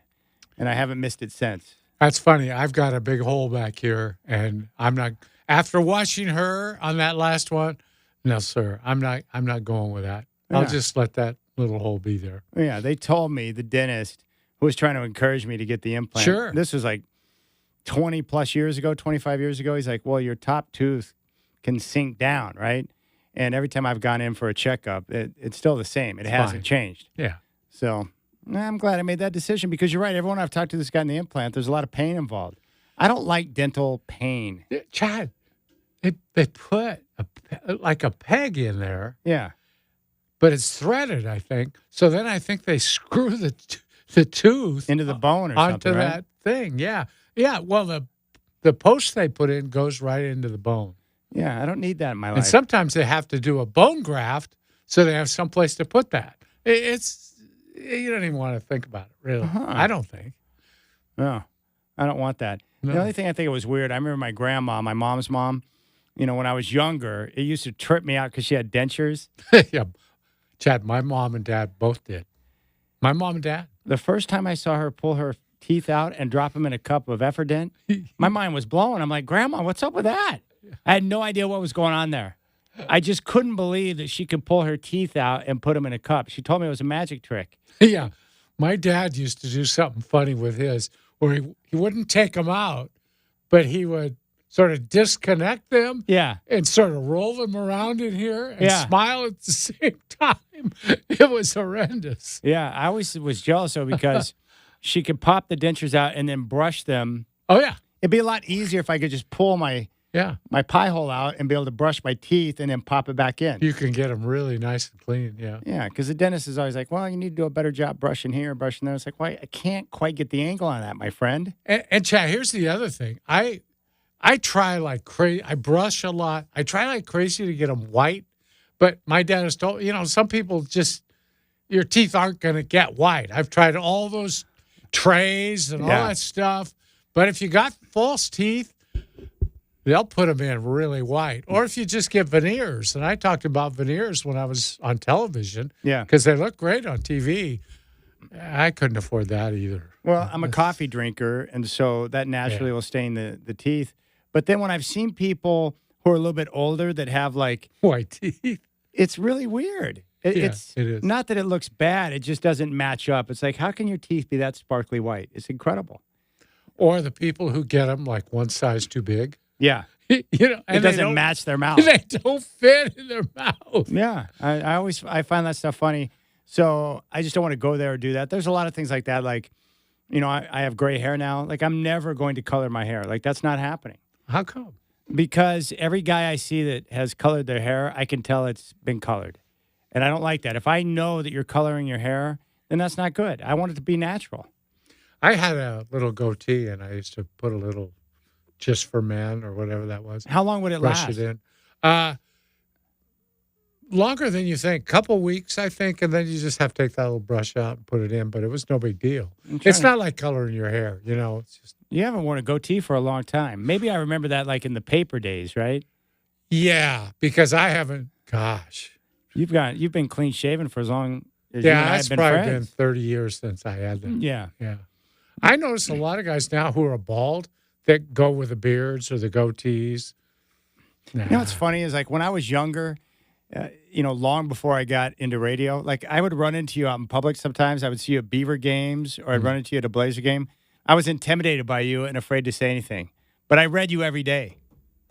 I'm sure you really care about that. But Well, that's I'm how just that happy went to down. hear that I intimidated you. You did. Because I can't do that now. But in the old days, if I could, that's good. Well, you were big time back then, Godfather. Oh, You were the source for information. I'm telling you. Yeah, at one time. All right, we'll keep things rolling. People that aren't of a certain age now have no idea that I used to have a column in the Oregonian or that I covered the Blazers. They think I'm just some wise guy on the radio. Well, think about how many kids, like today's youngsters, that have never read a newspaper. Yeah, I know. Like, I don't even think my daughter, she's 14 now, I don't think she's read a newspaper. Probably doesn't even know what one is, right? No, because they're consuming their everything differently all Yeah. through their, little iPads. Yeah. All right, when we come back, we got a 4-pack of tickets to give away for the Hops. It's Hops Ticket Tuesday, and then we'll talk some NBA with that finish last night. The Nuggets down 20, come from behind in the second half and get the win. And then we'll talk Beavs. Brendan Slaughter was at the spring game. We'll get his take at 5:20.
Hey, what's going on, my friends? It's now 5 o'clock. Coming up on the Rip City Drive, we will talk and focus in on the Beavers spring game coming up at 5:20 with Brendan Slaughter of Beavers Edge. Right now, we have a triple header going off today in the NBA playoffs. First quarter in Minnesota, the Timberwolves on top of the Suns by a score of 10-5.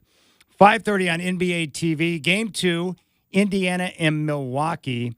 The Bucks favored by 1.5. And a 7 o'clock tip in Los Angeles. Second part of the TNT doubleheader, you've got the Mavericks and Clippers. Last night, the Lakers blew a 20-point lead in the second half. The Nuggets get the win. They go up 2-0. It was Jamal Murray at the buzzer to give the Nuggets the win. The Knicks down by 5 with 47 seconds to play. They overcome the deficit and get a 3-point win over the Sixers to take a 2-0 series lead. More of the Rip City Drive with Dwight and Chad coming at you right now. We have a 4-pack of tickets for the Hops to give away right now.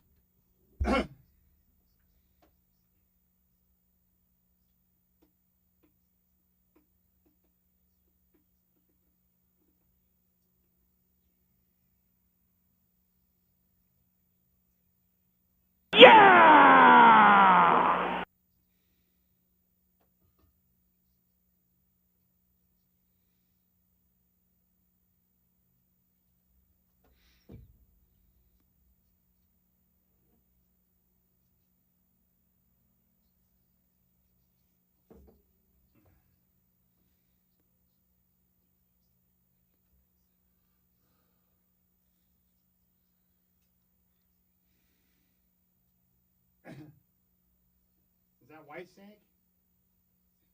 Oh. Good movie. All right, it's Hops Tickets Tuesday, and we have a chance for you to sit in the Rip City Radio row. For all of your Hops ticket needs, you can go to hillsborohops.com. Those are good seats. Very good seats. And right now is a good time to get out to the ballpark. So if you'd like a 4-pack of tickets to sit in the Rip City Radio row, call right now, 503-248-0620. 503-248-0620. First caller through gets a 4-pack of tickets for the Hillsboro Hops. You can sit in the Rip City Radio row, 503-248-0620. 503-248-0620. This will be for the game May 10th against the Spokane Indians. 503-248-0620. That is your telephone number. And we've got 4-packs for the Portland Thorns all week, so we'll have more to give away tomorrow. And we also have AEW wrestling tickets that we'll give away each and every day on the show this week.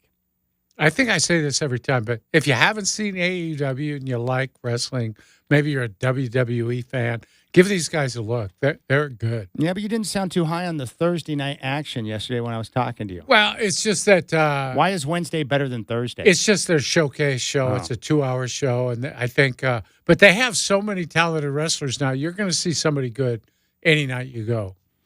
All right. Shacker's going to get your information, and you can enjoy the Hillsboro Hops. All right, last night in the NBA playoffs, 2 sensational games, Sixers and Knicks, and the Lakers and Nuggets from Denver.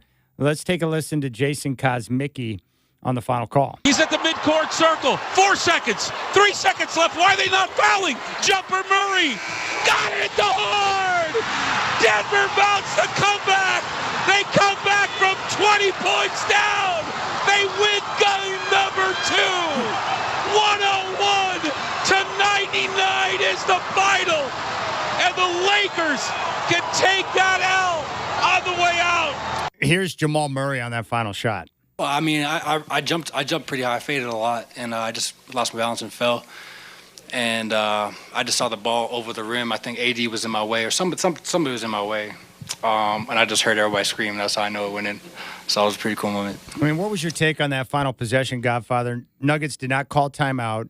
You got Jokic directing traffic, and then Murray got to his spot, baseline jumper over AD for the win. Well, first of all, I want to say, Jason, rest those pipes, man. That hurt my throat just listening to him. Yeah! Amazing. Chad, it was I'm always so pleased to see a team not use a timeout in that situation. And again, I'll say this. I say this all the time.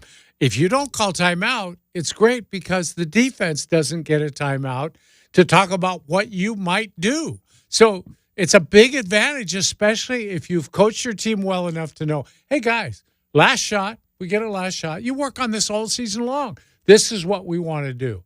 And Joker can kind of decide that by what he does with the ball. If he gets the ball in the middle of the court, if he's waving you out of the right corner like he did, well, that should tell you somebody's going to go right, and he didn't want that extra defender over in the right corner to mess with a jump shot. Just think about it. If that guy had stayed in the right corner, well, that was going to be a real tough shot for Jamal Murray. He was going to have somebody coming from behind at him, or he could have dropped off to an open shooter, but it might have been after the buzzer. So you can read this, and his teammates read what he wants to do. They knew what they were doing. Two guys came up to set like a double screen. It was kind of a stagger screen. It was not a hard screen, but they got the switch off of it to get AD on Murray, and then Murray goes to his favorite spot on the court. We know that from looking at video. He takes big shots from that spot all the time. He's great at that shot, and, of course, he made it to win the game. It was very impressive. Great to see Jokic. As soon as they got the ball, before he was even down court, he is directing traffic and making sure they're in the right spot. What were some of the key things that the Lakers did not do that led to the collapse that you saw from them as the second half played out? Well, they quit going to the LeBron and AD pick and roll, which was just money for them for most of the game. And I would expect in Game 3 they're going to try and just run that over and over. Some teams run a thing, and it's working fine, and they think, well, okay, we don't want to overdo it because they'll start playing it better. Let's save it for later. Why not just do it until the team proves they can shut it down? I don't even know if he's dead yet. Dick Motta coached in the league for years, and coaches used to tell me that Motta, when he finds something that works, he rams it down our throat. He'll run it 20 times in a row until we stop it. Well, I like that philosophy. Just keep running it. Get your points off it while you can, and let them worry about stopping it. And anyway, they stopped running that play, and it hurt them. I think they lost their focus a little bit defensively, maybe because they were tired out. Their legs were starting to work not quite as well. And, they shot the ball awfully well early, and that usually means that won't continue the whole game. You get Russell on a heater.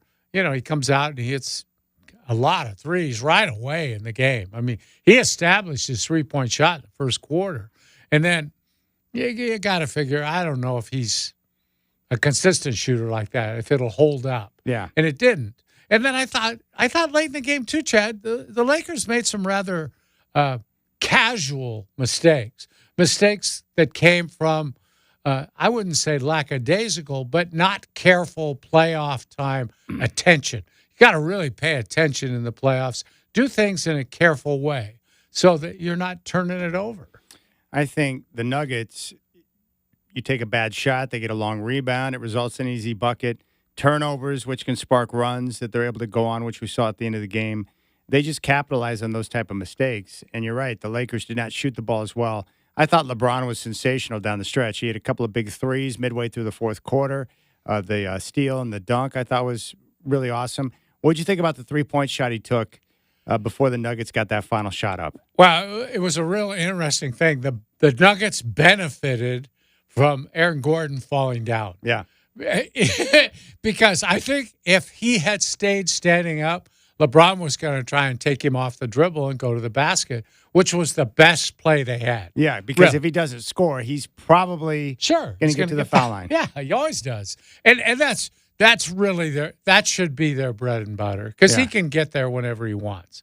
And usually he finishes at the basket unless he's fouled. But as it turned out, they left him wide open when Gordon fell down, and LeBron shot probably a lot sooner than they wanted him to shoot. It left too much time for Denver. It left them about 13 seconds, which allowed them not to have to call timeout to move the ball to front court and to bring it up all the way up off the dribble and not have to worry about time. They had enough time to set up what they wanted to do, plenty of time, really.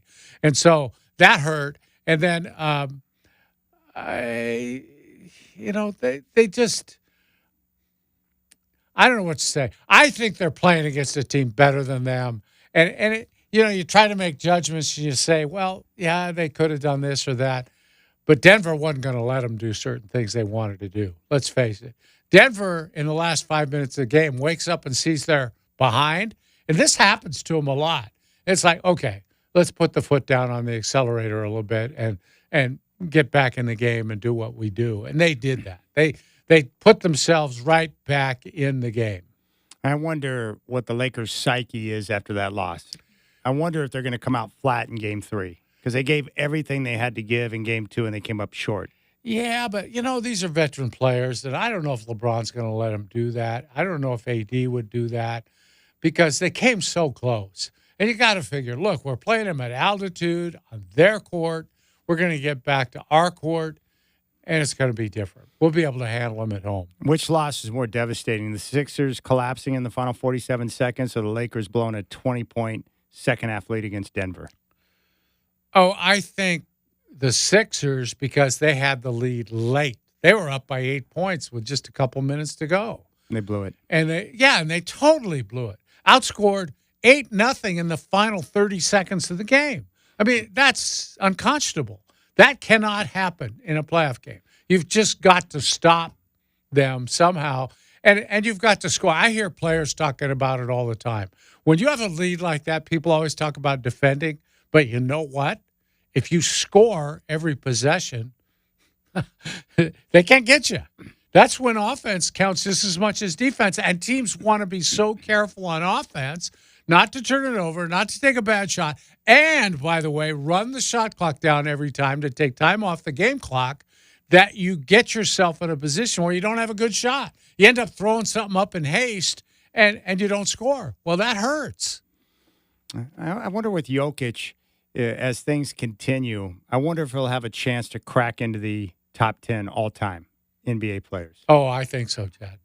Yeah, and you hear guys like Magic talking about him, and James Worthy talking about him, saying, hey, you got to find a player like him, you got to put 2 or 3 superstars together to find a guy who does what he does. Well, I understand you saying, yeah, you think he will, but if you go through the top 10, and we should probably put together a list, you would have to look long and hard about who you're going to take out of the top 10 to slide Jokic in, because that top 10, being a top 20 all-time player is one thing, but the top 10 is stockpiled with the best of the best. Yeah. But there's going to be, by the time he hangs him up, there's not going to be much denying in how good he's been, I would guess. Yeah, but I would say for him to be hoisted into the top 10 all-time of NBA players, he's going to need, you got to separate out somehow, and it's going to require more championships. So they got to capitalize this year. They're in a position now with this core being under contract where they could have 3 or 4 more years to make runs at it. Yeah. You need multiple championships. Yeah, maybe so. But when I start hearing people saying they would slide Larry Bird out to slide Jokic in, that's where I... Oh, he's not a guy. See, I would look at the bigs, Chad. And I love some of those big guys. You know that. I loved Wilt. I loved Kareem. But you don't think he's better than Wilt, do you? No, I'm not saying Wilt, because Wilt did what he did better than anybody's ever done it. Kareem? But when you start getting down to Hakeem Olajuwon, this guy does so many more things than that era did, like Moses Malone, those kind of guys. He just does so much more than they did. That's true. Hakeem was an elite defender, though. Yeah, but he couldn't score as many different ways. And he didn't – I mean, he's such a good team player. He's like a point center. He everything goes through him. I just think he has talent that we really haven't seen in a big. Yeah, this is where the conversation, we got to let this play out a little bit longer to see where Jokic's career takes him. And I'm not the guy that says he's got to win more rings, because that's going to depend on those guys around him. I don't see that core being able to hang together more than 2 more years, I'd give him, before somebody gets hurt, somebody gets discontented and leaves, all the things that happen to great teams. All right, when we come back, we'll focus in on the Oregon State spring game. Brendan Slaughter going to join us from Beaver's Edge. You got the Rip City Drive with Dwight and Chad.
Yeah, I made the mistake, Godfather, of going back to the Western Conference Finals in '91, and I watched the Game 6 of the Blazers and Lakers down at the Forum. God, Chad. I still can't believe that Cliff Robinson dropped the ball out of bounds when he had a chance to dunk it. Yeah. That was brutal. I think it was a pass from Jerome, wasn't it? Didn't Jerome hit him on a fast break or something? Yeah, and he just mishandled the ball, and it Yeah. trickled out of bounds. That was brutal. If he dunks that ball, they win the game. They probably win the game. Then that was Game 6. You come back to Portland for Game 7. They're they not win going to that. lose that game. Yeah. Then they go to the finals, and guess what? You get They Chicago. had swept the Bulls that year. They had beaten them twice, and they felt really good about that. Jordan had not ever won one then. So you get him in a position where, hey, we can knock him off. That was brutal. That was 100% brutal, Godfather. Yeah, you should have seen that locker room after the game. God, Chad. All right. Very happy to welcome to the show. He is with Beaver's Edge, and this guy covers the program and has for years and knows it very well. We want to talk about the spring game. It's Brendan Slaughter who is on the show. Brendan, good afternoon. Thanks for coming on, buddy. Yeah, what's going on, fellas? How we doing? Very well. You were at the spring game, and so we wanted to dive into your mind and get the latest on the Beavs coming out of spring practice. But I guess first off, Brendan, what was your take on the overall vibe in terms of the crowd, the atmosphere, and how things went on Saturday? Yeah, I think overall the vibe was, it left a little to be desired. I mean, there weren't quite as many people as I thought were going to be there, maybe a couple thousand at best. It was pretty easy to kind of freely move around Reser Stadium on the new side. And, I think a lot of diehard fans were there and, it was a decent turnout. But yet, compared to what the Beavers need to kind of rally behind their program right now as far as, momentum and stuff, it left a little to be desired. And I think, the play on the field was the play on the field, and it was solid to see a game format for like the first time ever. I mean, I was asking people in Media Row if the last time Oregon State had a spring game where they kept score, and you had to go back to probably the Mike Riley era. So it had been a minute since they had done that. So that was cool to see, but it was just kind of a meh vibe for the day, which I think they could have done a little bit more. Yeah, I wanted to ask you about that too. Brendan, Bill Oram wrote a column about that, and I think he kind of felt that this was a time for this program to show a little more sparkle, a little more, I don't know what he was looking for, but a little more flash, I guess, make it a little more entertaining with some, maybe a concert or whatever. How did you feel about it? Yeah, I actually got a chance to read Bill's column too, and obviously talked with him at Reser Stadium. I think it was a spot-on take, just as far as, I feel like at this moment, Oregon State needs, every bit of rallying positive momentum they can to, keep this program afloat, so to speak. And I think that they definitely missed some chances to hype up the program. I think they tried, right? They had, right, Mike Riley was there. I mean, they talked to each of the coaches on Pac-12 Network, and I almost feel like the product was perhaps better for TV. I didn't catch it on TV than it was actually there in person. I mean, it was cool to see, again, keeping score and whatnot, but overall, as someone who's seen a lot of spring games, and I said this on Rip City Mornings earlier this week, was in the sense of everything that I've seen over, a decade of covering this program now, it really was just a typical spring game. Oregon State's spring game is usually under the radar, pretty low key, and it felt that way for the most part. But to your guys' point, I felt like they could have done more to kind of make it more of an event, Dwight. We're talking with Brendan Slaughter from Beaver's Edge, focusing on the spring game. Who stood out at quarterback to you? Yeah, I think Jabari Johnson is the guy that stood out to me the most. Obviously, Bengal Branson, the most seasoned guy in the room, was injured. He didn't end up playing, nothing major, but didn't get to see him. And then Jabari Johnson, Giovanni McCoy, and Dom Montiel, a couple other guys kind of took snaps. And I think for the most part at this point, it's pretty much a three-horse race between Gilbranson, McCoy, and Johnson. I think Johnson has the best physical tools of all the guys. Talking about a four-star recruit in the 2023 class. He was highly touted as a dual-threat guy, and he really has the ability to make all the throws, and he's, agile and really seems like he'll fit the offense well. But as I mentioned, he hasn't taken, a snap in a collegiate game. He didn't see action his first year at Missouri, and, that's naturally going to come with needing some seasoning for a true freshman out there. So I think the Beavers were kind of hoping that Giovanni McCoy would push for that kind of starting spot. The Idaho transfer, I think that acclimation period for him is taking a little bit longer than we all kind of expected, making that FCS to FBS leap. And I still like what he can do. He's also a really good fit for the offense as far as his skill set, quick, dynamic. And I think, obviously, what you get with Gobranson. So if you were to, ask me right now, if Trent Bray were to name a guy, if he's healthy, it's probably Gobranson, simply for the fact that he's got the quarterback experience and looked the most comfortable running this new offense in the spring. But I still think Johnson is the most talented guy in the room, and I'm excited to see what he can do with the fall camp. Brendan, you mentioned the offense, and I'm real curious. A new offensive coordinator, Gunderson's down there now, good reputation, good OC. How can you tell yet how they're going to be different offensively than maybe they were before under Jonathan Smith?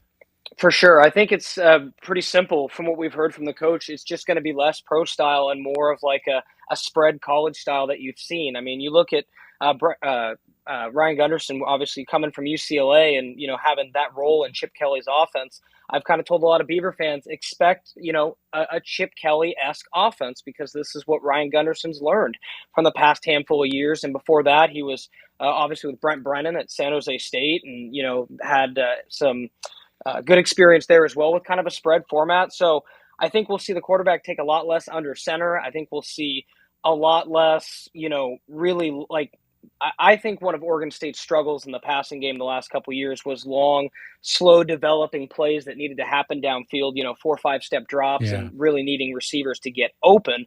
Now it seems like the emphasis is going to be getting the ball out quicker, getting it, wide receiver screens, just, really quickly getting that ball out, whether it's throwing the running backs, receivers, and kind of getting their playmakers in space more.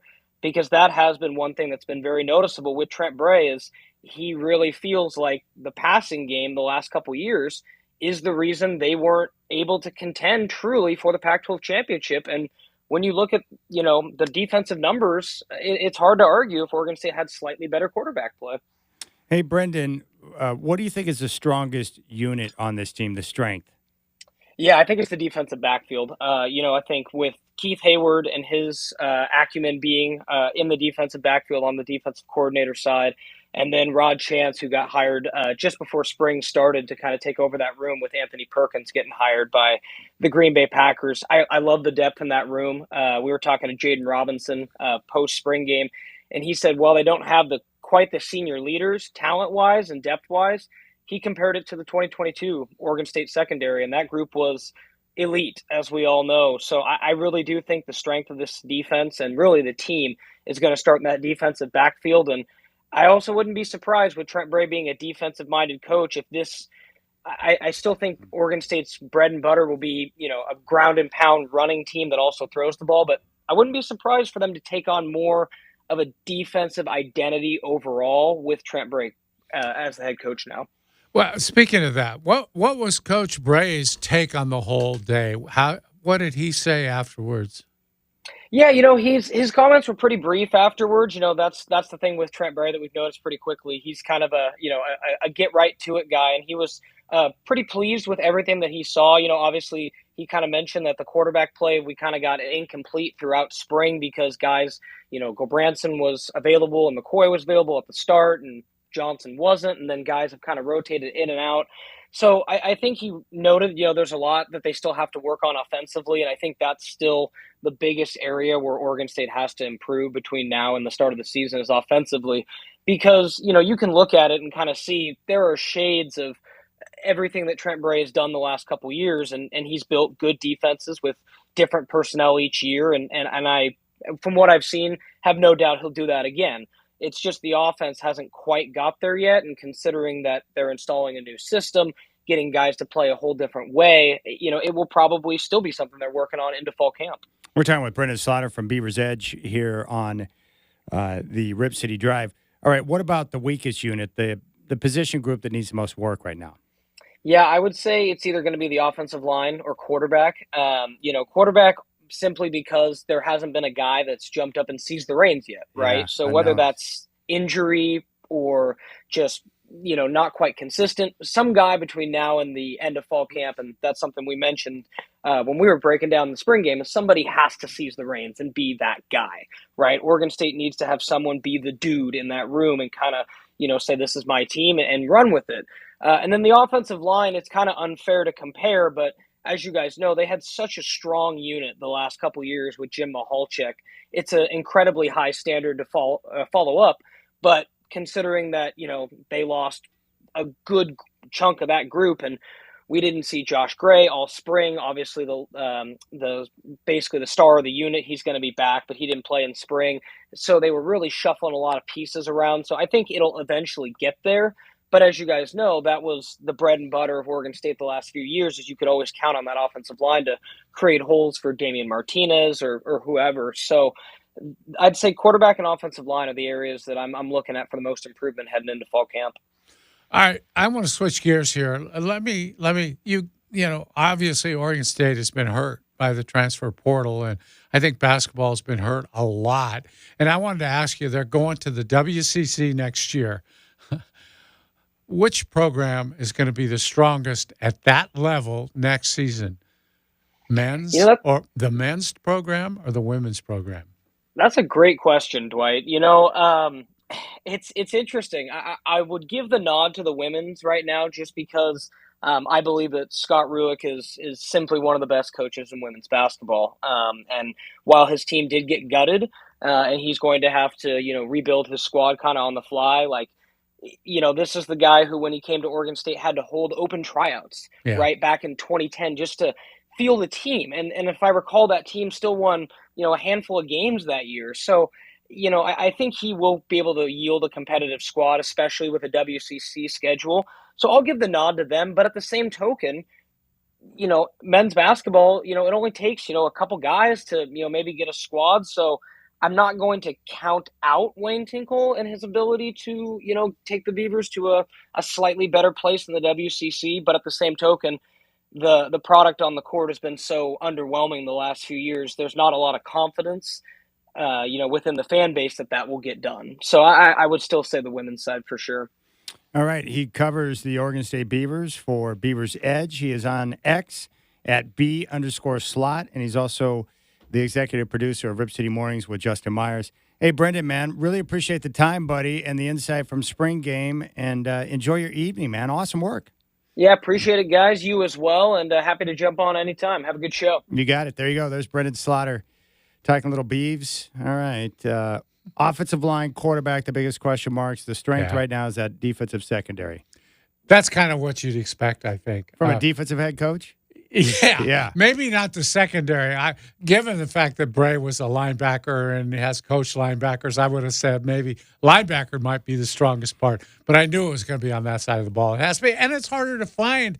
I think it's harder to find. Well, I mean, where are you going to go to get a quarterback? If they've got a good one, boy, that's a fine piece of recruiting there. Man, I respect Bray for having the balls to take this job. Yeah. Knowing what he was going to face. But for him, if he comes out and they exceed expectation and he shows progress through this dark period, what a great opportunity for him. And, Chad, I was just thinking, going ahead, say it's the day before their first game this coming fall. Yeah. How would you have any idea what to expect? You got a almost whole new team. You're playing different teams than you've played before in many instances. You don't know how strong anybody is. I just think it's going to be a real mystery. What kind of concert would you have down in Corvallis? If you're trying to entertain fans or whatever, making it a big shindig for the spring game, would you go country or would you go hip hop for the players? Well, you're not trying to entertain the players. I would say I'm shocked, really, at how popular country is now with young people. I mean, we watch American Idol once in a while, and it seems like for the last year or two, 3/4 or 80% of the finalists are country singers now. And it's people around the country, young people usually, voting on who gets there. I just think country's a lot more popular than it used to be. I would agree with that. I know a lot of people that enjoy country music. Yeah. I'm not one of those. Yeah. I have a few of the old school country guys that I have in my wheelhouse that I listen to, but I'm not opposed to country.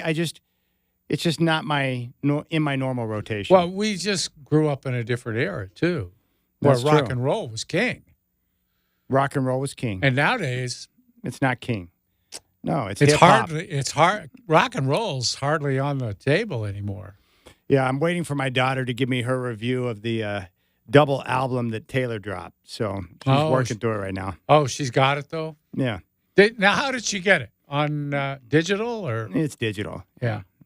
I have. Now, I'll buy her. If she asks me, I like her to use her record player. Mm-hmm. I encourage that type of behavior. Sure. So I'll buy her records if she asks, but she's not asked for the Taylor Swift album yet. And it's a double album? Mm-hmm. Gosh, that woman, she produces a lot of music. Yeah, she does. She works hard. She's a grinder. Yeah, she is. I respect that. Yeah. The one thing I've learned about kids is that every corner, I just find myself emptying out more money from my pockets. I don't understand. I'm still trying to get to the bottom of the whole. I just plugged in another $100 into her lunch account because she's feeding all of her friends. Good gracious. Let me just tell you one thing. You ain't seen nothing yet, pal. Dude, like Isaac, he eats like a moo face. And so. Like a what? Like a moo face. Oh. It's like, so he wanted me to he wanted food last time. Like, well, where do you want to go? So he wanted to go to Muchas Gracias. I'm like, fine. Yeah. He wanted some tacos. He goes in and gets 6 tacos. And I'm like, and they're not small. These are not like miniature tacos. 6 tacos and to the tune of $22.50. Wow, they were gigantic. I'm like, you're not going to eat all that. He ate all that. You might try Taco Bell next time for a little more economical dinner. He didn't want that. I tried to steer him into the more economical. He's smart. He's going to the better taco. But 6 tacos, no, that's pretty good. In my day, there were a lot of those 6 taco nights. It's like $3 a taco, you know, because you got to pay the tax over in Washington. Yeah, of course. He's got to get something to drink. So he did. Yeah, he got the Pepsi. The one thing, and Pepsi's hideous, by the way. Yeah. If you like Pepsi, you are a sicko. But he got you're Pepsi. Gonna get sicko. Horrible. Like Diet Pepsi and Diet Coke are not remotely close to the same thing. No. But the good thing for him is that he went to get it and it came out clear, right? So they had to change the syrup box. Mm-hmm. And then they said it's ready. And then when he went over and he put a little in his cup and sipped and he goes, oh, this is good. And then he filled it up, took another drink, and then filled it up to the top. He was happy with the mix once they changed out that box. Yeah. $22.50 for tacos. What the flip is going on around here? 6 of them is probably a few more than most people would Let me order. just bend over and take it, man. Come on, son. But that's everywhere. It's like, what's going on here? Yeah. I would have to figure out the fuel costs. I should have drove him to In-N-Out down in Kaiser and then driven back. Maybe I would have saved money. Yeah. Maybe I would have broke even or something. I don't know. All right, when we come back, we'll put a nice little bow on the show here. Is this beat it or eat it? It's eat it. It's eat it. Yeah. I love Weird Al. Have you seen him in concert? Never seen him. And I think he puts on the fat outfit when he does this song in fat. Yeah. Isaac would have fit in. I should have played this song when he was grubbing those 6 tacos last night. And, of course, he doesn't care about the cost at all. $22.50, almost had a heart attack. Yes. He's like, thanks, man, this is good. Yeah. And all they were is like, he only gets meat and shell, like no other toppings. What? He goes meat and shell. And then what he does, it's really weird. And you could just make those at home. He eats them with a fork. No. I'm not joking. I've never seen no, that. It's bizarre. Yeah. So does he pull the meat out of the shell? He breaks the shell, scoops the meat into his mouth really quickly, and then eats the shell. Huh. This is a good song. The fat video was classic when he rolled out in the fat suit and he's all dancing around and stuff. You ain't fat. You ain't nothing. Eat it. Just eat it.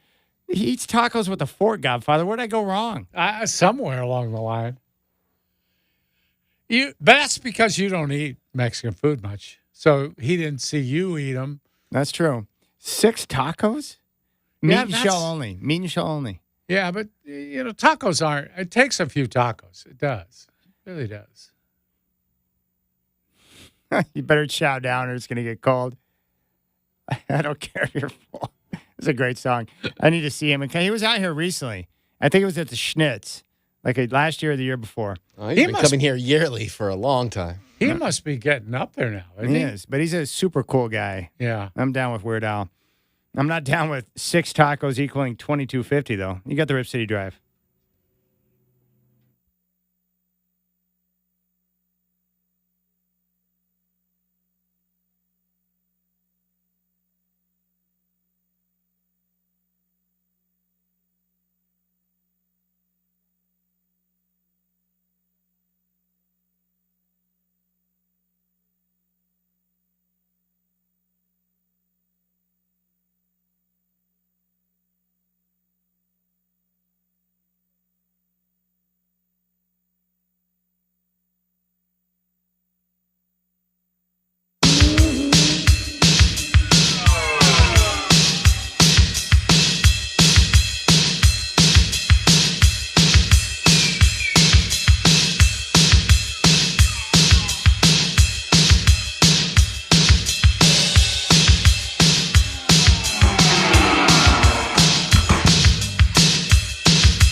All right, Godfather, I'll start.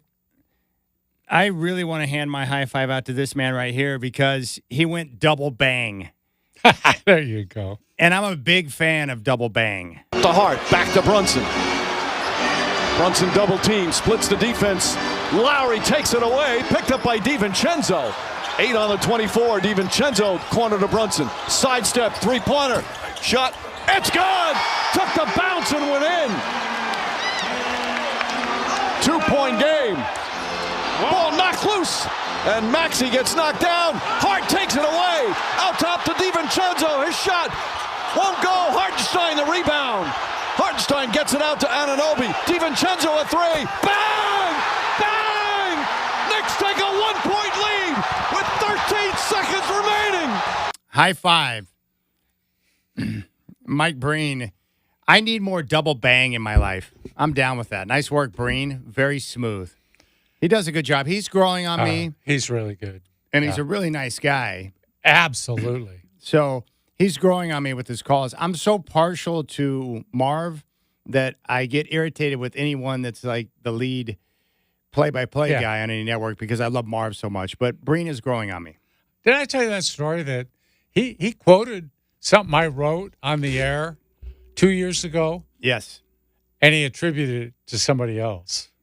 And so I think I made fun of it on Twitter or something, just good-naturedly because I like him and he's not a bad guy. It was just a mistake. He called me. He found my number from somebody, got my number, and called me and apologized. And then he made it right the next game, the next time he was on the air. That was pretty cool. Yeah. Not many guys in the media are going to do that. To admit they made a mistake. Yeah. And then correct it. It would require them saying they made a mistake. And as you well know, not a lot of guys in the media are willing to admit they made a mistake. Yeah.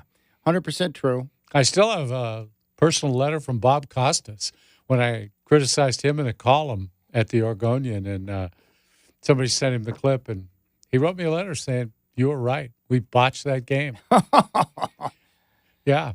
He said, I seldom take the game in my briefcase, but in this case we did, and we should have switched. They came with an agenda on how they were going to do the game, and the game didn't turn out. They kept talking about Greg Maddux and what a Hall of Fame pitcher he is, even after he'd been knocked out of the box in about the fourth inning. It was not good.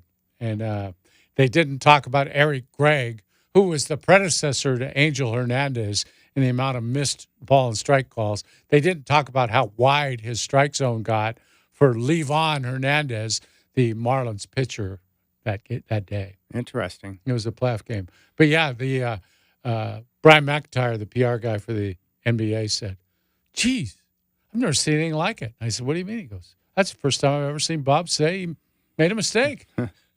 He probably doesn't make a lot of mistakes. Well, he doesn't. That's why. He's really good. But I've heard him before. Like, if he has a call of a game that he doesn't think was good, he'll... Oh, yeah. He takes that stuff pretty seriously, He and he's not does. afraid to be like, "Oh, I was off the mark," and he'll explain why, which is impressive. He's a master of preparation, too. I watched the Club Random. He was on with Bill Maher recently. Yeah. And I listened to the whole thing. And Bill was bringing up different games and stuff like that. And Costas was like, "Oh, it's terrible, that game." And it's always interesting to hear one of the greats talk about how a game, a specific or certain situation, they didn't think they did a good job in. Yeah, he's also good talking about other broadcasters. MLB Network used to have a show where they talked about the great baseball announcers. Yeah. They often used him and got his opinion on what made this guy great. All right, before we go, Shacker, you got any high fives? Well, I saw someone on the way in that I wanted to give a high five. It's the Zamboni-type sweeper driver that cleaned up the Ross Island Bridge. Made the Ross Island Bridge sidewalk look cleaner than the basketball court at Moda Center. And I wanted to get out of the car and give him a high five, but I thought, oh, it's too dangerous. I'll just give him a high five at the end of your show. All right, high five to the Zamboni sweeper. High five machine's broken. Oh, no, we broke the high five machine. That's because you fired off like Oh, 70 no. high fives at It's once. never broken. Any high fives for you? Yeah, let's go Bob Costas, just because we talked about him. Yeah. He'll treasure it all. He came on our show once, too. Did he? Yeah, you brought him on when we worked at another station to Oh, talk that's about. right. It was to talk about the fight with Mo Lucas and Artis Gilmore. That's right, because it was an ABA fight. Yep. Right? Yeah. And he that's came right. on for you. Huh. That was amazing. Yeah, I forgot that. All right, big thanks to Brendan Slaughter and to Colin Amos. We'll be back tomorrow at 3 here on 620 Rip City Radio. We love you, Michael Shacker.